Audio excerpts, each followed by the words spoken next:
오늘 다니엘 기도회를 참석하고 돌아왔습니다. 가면서 오면서 제 마음속으로 불렀던 찬양이 있습니다. 만 가지 은혜를 받았으니.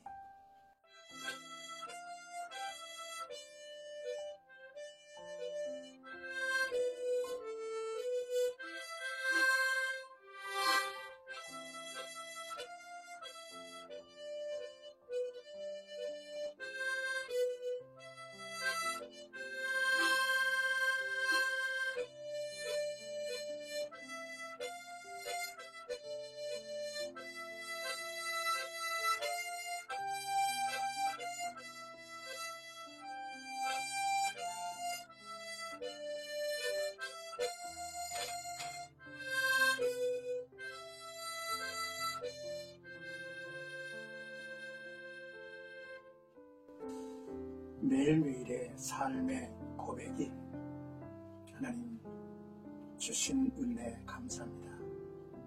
이런 고백이 우리 가운데 있었으면 합니다. 우리는 신명기서를 묵상하죠. 오늘이 44번째 시간입니다. 18장 1절에서 8절까지 레위인과 제사장의 분깃이라는 주제이죠. 모세는 왕을 세우는 일에 관해서 이야기를 했고, 이어서 종교 지도자, 제사장, 레위인, 그리고 선지자들에 대해서 언급을 합니다. 그중 오늘 본문은 이미 민수기 18장에 언급된 제사장과 레위인의 음식에 관한 규례입니다. 이러한 본문은 백성들이 제사장과 레위인에게 마땅히 바쳐야 한 11조에 관한 상세한 내용과 제사장과 레위인이 백성들로부터 11조를 받을 수 있는 근거 및 지방 성읍에서 봉사하던 레위인이 중앙성소로 전출하고자 할 경우의 조처에 대해서 언급을 합니다. 레위 지파의 분깃은 하나님이셨죠. 이러한 사실은 하나님의 사역에 전심전력하는 자의 생계는 하나님께서 친히 책임져 주신다는 것을 보여주죠. 오늘날 성도들이 교회 사역자들의 생계를 책임지고 공개해야 함도 바로 이 근거에 의해서입니다. 그래서 본문은 제사장과 레위인들의 생계에 관한 규례라고 말할 수 있죠. 먼저 1절에서 2절은 여호와께서 그들의 기업이 됐으니 라는 내용입니다. 하나님께서 이스라엘 각 지파들에게 땅을 기업으로 주실 때 레위 사람, 제사장과 레위의 온 지파는 분깃도 없고 기업도 없게 했습니다. 즉 레위라고 불리는 땅은 없었죠. 반면에 여호와께서 친히 그들의 기업이 되어주셨습니다. 그래서 레위 지파는 이스라엘 전체 지파가 하나님께 드리는 예물과 화제물 중에서 제사장 레위인에게 주어질 목을 받아 살게 했습니다. 이는 여호와 하나님의 재산이나 재물이 아니라 오직 하나님만이 그들의 기업이라는 사실을 강조한 것입니다. 3절에서 5절까지는 제사장이 백성에게서 받을 목은 이러하니 라는 내용이죠. 하나님은 제사장들이 자기 이름으로 서서 섬기는 자로 정하셨죠. 그러므로 그들이 받을 목도 정하신 것입니다. 백성이 하나님께 소나 양을 제물로 바칠 때는 반드시 제사장이 받을 목이 정해져 있었습니다. 앞다리와 턱과 위장과 처음 거둔 곡식과 포도주와 기름과 처음 깎은 양털이라 했습니다. 하나님께서 이렇게 하신 이유는 모든 지파 중에서 레위 지파를 택하여 내셨기 때문이죠. 즉 이스라엘은 여호와께서 자신들에게 살도록 베푸시고 공급하신 것처럼 오직 여호와가 분깃이고 기업인 레위인에게 베풀고 공급하라는 것입니다. 그리하여 레위 지파의 후손들이 영원히 주의 이름으로 존재하고 주 앞에 섬기게 하려고 하신 것입니다.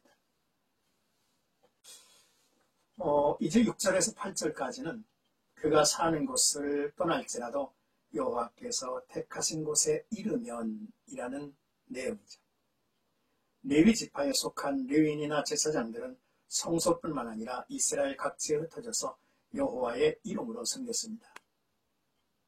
그런데 만일 이스라엘에 온 땅 중에 어느 성읍에 사는 어떤 레위인이 간절한 소원이 있어서 살던 곳을 떠나가고 싶었던 곳, 그 주께서 택하신 곳에 이르면 그곳이 어디든지 그곳에서 섬기는 다른 모든 레위인과 똑같이 주 하나님을 위한 직무를 수행할 수 있습니다.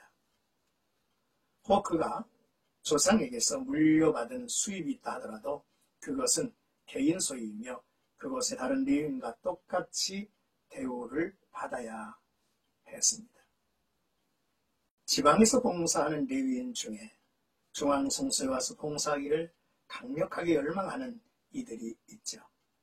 이는 시편 기자가 내 영혼이 여호와의 궁정을 사모하며 쇠약함이며 내 마음과 육체가 생존하시는 하나님께 부르짖나이다 라고 하는 시인의 마음과 그 의미가 상통하죠. 따라서 본문의 뜻은 지방에서 봉사하는 레위인이라 할지라도 이런 순수한 종교적 열정이 있어 중앙성소에서 섬기기를 원하면 그렇게 하도록 허용하라는 것이었습니다. 사랑하는 생각가족 여러분, 하나님을 온전히 섬기고 말씀을 선포하고 가르치는 일에 전무하는 레위인들은 이 땅에서 분깃도 없고 기업도 없으므로 이들의 기업은 하나님이셨습니다. 하나님께 드린 것으로 이들은 살게 되었죠. 교회가 주는 것으로 사역자들은 일하죠. 그러나 교회가 주는 것이 아니라 주님의 것으로 살아가고 있다고 하는 사실을 알아야 하는 것입니다. 또한 중앙성소의 레위인들이 교권화되는 것을 방지하고 순수한 열정을 지닌 레위인으로 하여금 중앙성소에서 봉사할 기회를 주려는 조치였음을 오늘 본문에서 이제 발견합니다. 특별히 전출 레위인에 대해서 대우에 관한 규정은 하나님의 사역자 사이에 어떠한 차별이나 등급이 있을 수 없고 동등한 예우를 받을 수 있어야 함을 보여주죠. 그렇습니다. 오늘날 격지 교회의 목회자와 개척교회 목회자들이 대형교회의 목회자와 그 이유에 있어서 현격한 차이가 나는 점은 교회와 모든 성도가 각성하고 적절한 대책, 타개책을 마련해야 합니다. 주님의 몸된 교회 안에서 이러한 모습이 우리가 섬기는 교회, 한국교회 잘 실천해 주님의